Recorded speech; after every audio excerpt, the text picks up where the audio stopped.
Welcome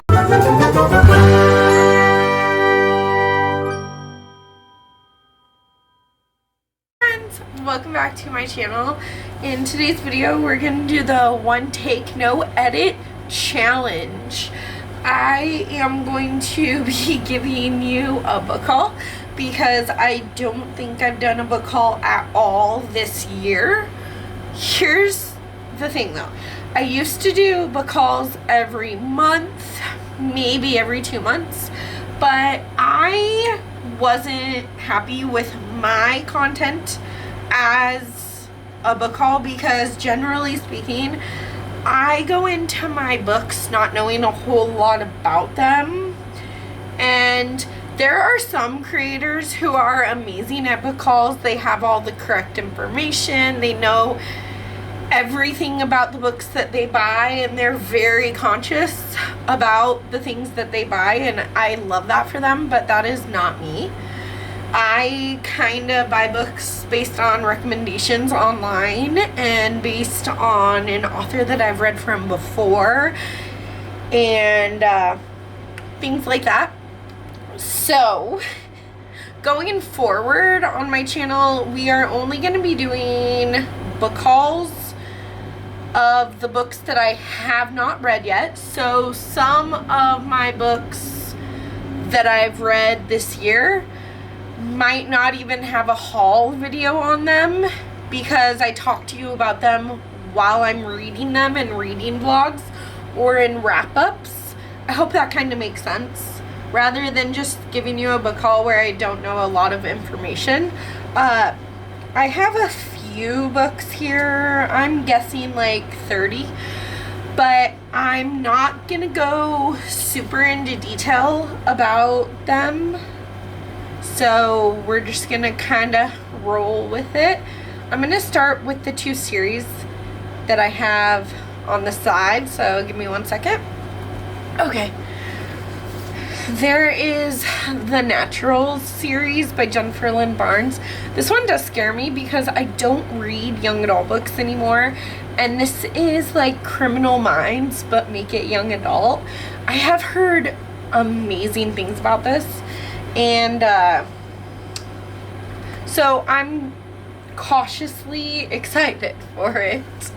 So I think that Cassie is getting like an internship at the FBI, even though she's only like 16 or something. I'm not entirely sure. The next series is the Lock and Key series.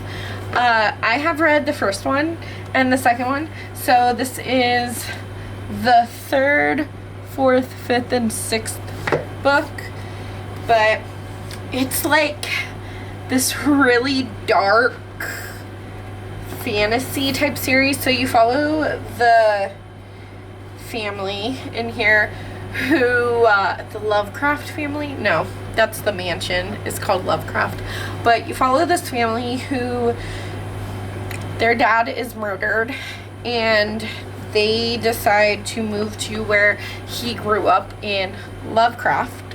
Welcome to Lovecraft.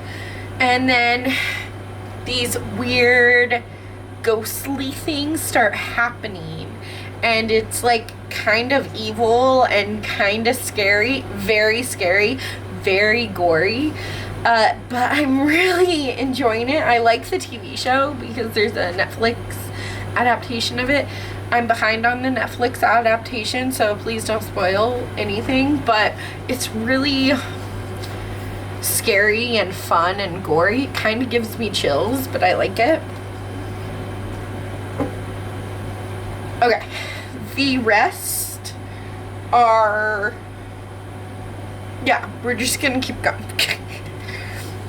Forever Interrupted by Taylor Jenkins Reid. This one I've already read. I read it several years ago, but I loved it, and it was the only Taylor Jenkins Reid book that I have read and liked and don't own a copy of, so I had to get it. This one is heartbreaking and beautiful and emotional, and I absolutely love it. But you follow Elsie and Ryan, right? And Ben, Elsie and Ben. Sorry, Lauren and Ryan are the other two. Elsie and Ben, who have this whirlwind romance.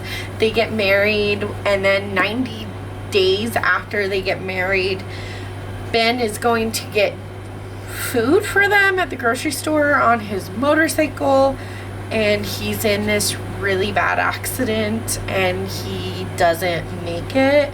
And this is her grief. This is following Elsie and her grief, and it's so good. I'm gonna cry.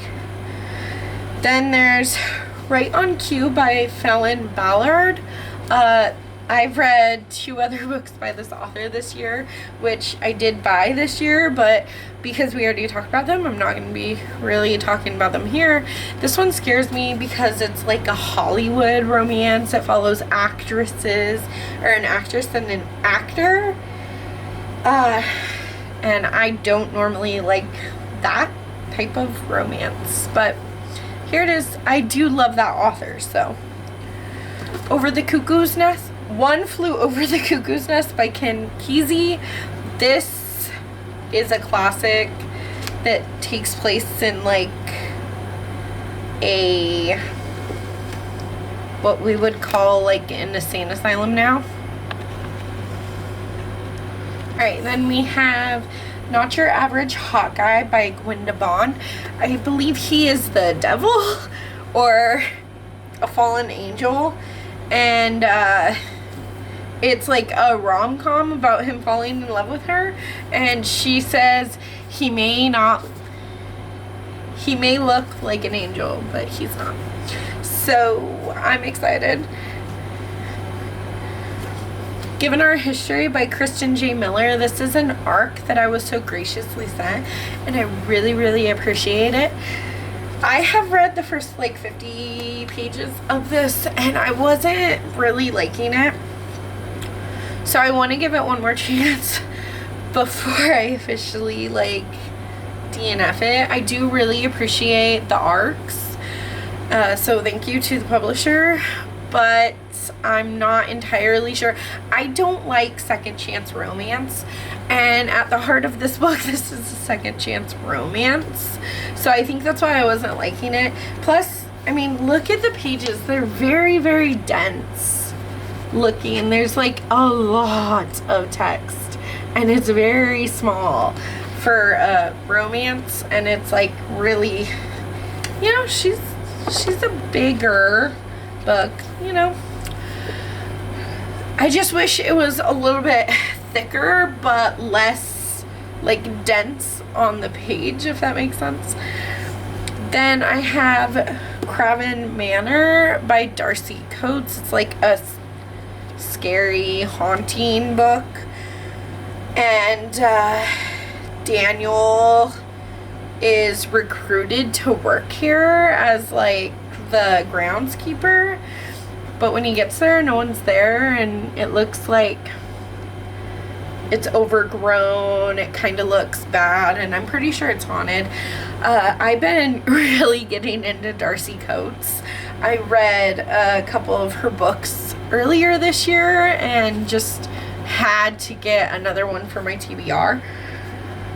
And then I have Campfire by Sean Searles. I was supposed to read this in June, but my bad, I didn't. It's basically this group of teenagers goes camping, and they tell campfire stories, as you do when you go camping, and then the next day the scary campfire stories come true. Then there's Ghoul Island by Anna Porter. This is like after, so her estranged father goes missing, so Jude goes to Ghoul Island to kind of go through his stuff and see if she can find clues to finding her dad. And then she gets stuck there because there's this big storm, and they're like, now she's isolated there, and then scary things start happening. I think. I'm excited. Then there's Never Let Me Go by this author. It's a translated work of fiction. I believe it's Dark Academia. Then there's Dante's Inferno, like, you know, Dante's journey through hell, and like, look at the illustrations, and it's a poem, and it does seem really good. So it's just like, ooh, it's just a beautiful book. Then there's Just Like Mother by Anne Helsley. This is about this woman who escapes from a cult, and I don't know what else happens, but I like cool books sometimes. Then we have Inspection by Josh Malerman. This is part of the 101 books I need to read. 101 horror novels I need to read before I'm murdered, which is the series that I've been doing on my channel. I'll try and link one or two of the vlogs up here, and you can go check them out. There's like a ghost one, there's haunted house, there's Stephen Graham Jones, and I just finished my next one that should be up right after this. But I don't know anything about this other than it's Dark Academia, and I need to read it for that project. Then we have Getting His Game Back by Gia D. Kendent. A sexy, charming debut romance about a man struggling to be his perfect self and a woman who's ready to break her rules for him. Perfect for readers of Get a Life, Chloe Brown. Which, I love Get a Life, Chloe Brown. Then there's The Worst Best Man by Lucy Score. This is about like this picture perfect couple who has this wedding full of rotten people. And their wedding is supposed to be like full of shenanigans and not good. Not good people. So it's supposed to be kind of funny, but also like heartbreaking. And Lucy Score is just an author that I've been exploring some of her backlist. Then I have Isn't It Bromantic and Crazy Stupid Bromance. Although it's Crazy Stupid Bromance and Isn't It Bromantic by Lisa K. Adams. This is the third and fourth book in the Bromance Book Club series.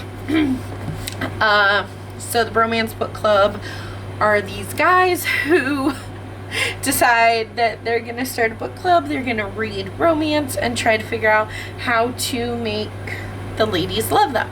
Some of them are doing it to find true love. Some of them are doing it to save their marriage, things like that. And I loved the first two books. I particularly loved the first one, but I'm really excited to finish this series. And then we have Sweeter Than Chocolate by Lizzie Shane. I did not know that Hallmark was a publishing company or has a publishing company. It's like this bakery and irresistible romance. So I think she's a baker and he's trying to come in and steal like the town. You know, it's like gonna be like a Hallmark movie, but I don't know. I thought it would be interesting and cute. Then there's The Surrogate by Lois Jensen. This follows Kate and Nick, who can't have kids. They've been trying for a long time, and then Lisa, one of Kate's best friends, decides that she could be the surrogate mom for them, but then Lisa tries to steal Kate's life. Then there's Tell Me You Love Me, Tell Me You Need Me, Tell Me I'm Yours, Tell Me It's Not Over, Tell Me You'll Change, Tell Me Lies by Caroline Lovering. I believe this can be like a domestic thriller, your average domestic thriller. That's all I know. Then there's The Surgeon by Leslie Wolfe. This follows a surgeon who has someone on their, like a patient on their table, and she's calling time of death, and she's never lost a patient before, but I'm pretty sure that the patient that she lost is her husband, because he caught her doing something she wasn't supposed to be doing, and now she's like, oh well, if he dies on the table, then it looks like an accident and he won't rat me out to the police. Then I have Archie Volume 4 and Archie Volume 5. I also bought Archie 1, 2, and 3, and I've clearly already read them. I want to get the 6th one, and then I think that's the whole series. They're just, you know, they're Archie. Everyone knows Archie, I think. No explanation needed. Then there's Fables, Legends in Exile, and Fables Animal Farm. I have already read the first one a couple years ago, and I loved it, but I want to reread it, and I want to read the entire series. So this one I might just collect the entire series and then like binge read them at some point. But I think there's like 90 books in the series or something. I don't know, it's a crazy amount. Then I have A Good Girl's Guide to Murder series. I have already read these. But I didn't think I'd be rereading them, so I got rid of them, but I bought them again on Pango because some of my friends and I want to do a reread, and I really do enjoy the series. So personally, I don't think this book needs to exist. I like the first and the third, but I know I'm the unpopular opinion, and that most people like the first and second and don't think the third one should exist. But I'm going to be reading the entire series again, and I have the novella, the first novella, on audiobook, so I'll probably just listen to that part on audio, and then I can read these with some friends on BookTube. And then the last two is The Deep by Alma Katsu. This is a haunting retelling of Titanic, and that just sounds amazing, for one. And for two, it's also in the 101 horror novels I need to read before I'm murdered. But I'm gonna be real sad if I don't like this book, because that cover is so beautiful, and honestly, I'm so ecstatic for like a haunting reimagining of the Titanic. What? That sounds amazing. This one doesn't sound as good, if I'm being honest, but it is in the 101 horror novels I need to read before I'm murdered. So it's A Head Full of Ghosts by Paul Tremblay, and it's like possession and ghosts, and I don't really know what to expect from this one. It's just in that book, so I got it. But I hope you enjoyed this video. Don't forget to smash that like button and subscribe to my channel. I know it's a very fast-paced book haul, but I hope you enjoyed it. And tell me what you think about my new idea of not doing book hauls as often, and just really talking in depth about them when I read them, instead of showing you, hey, this is the book I got. Sometime, maybe I'll read it soon. If you do really like more book hauls from me, I can start doing them every month. It's just, I didn't feel like they were very good content, because generally I go into my books not knowing a whole lot about them. Anyways, I will see you in the next video. Bye.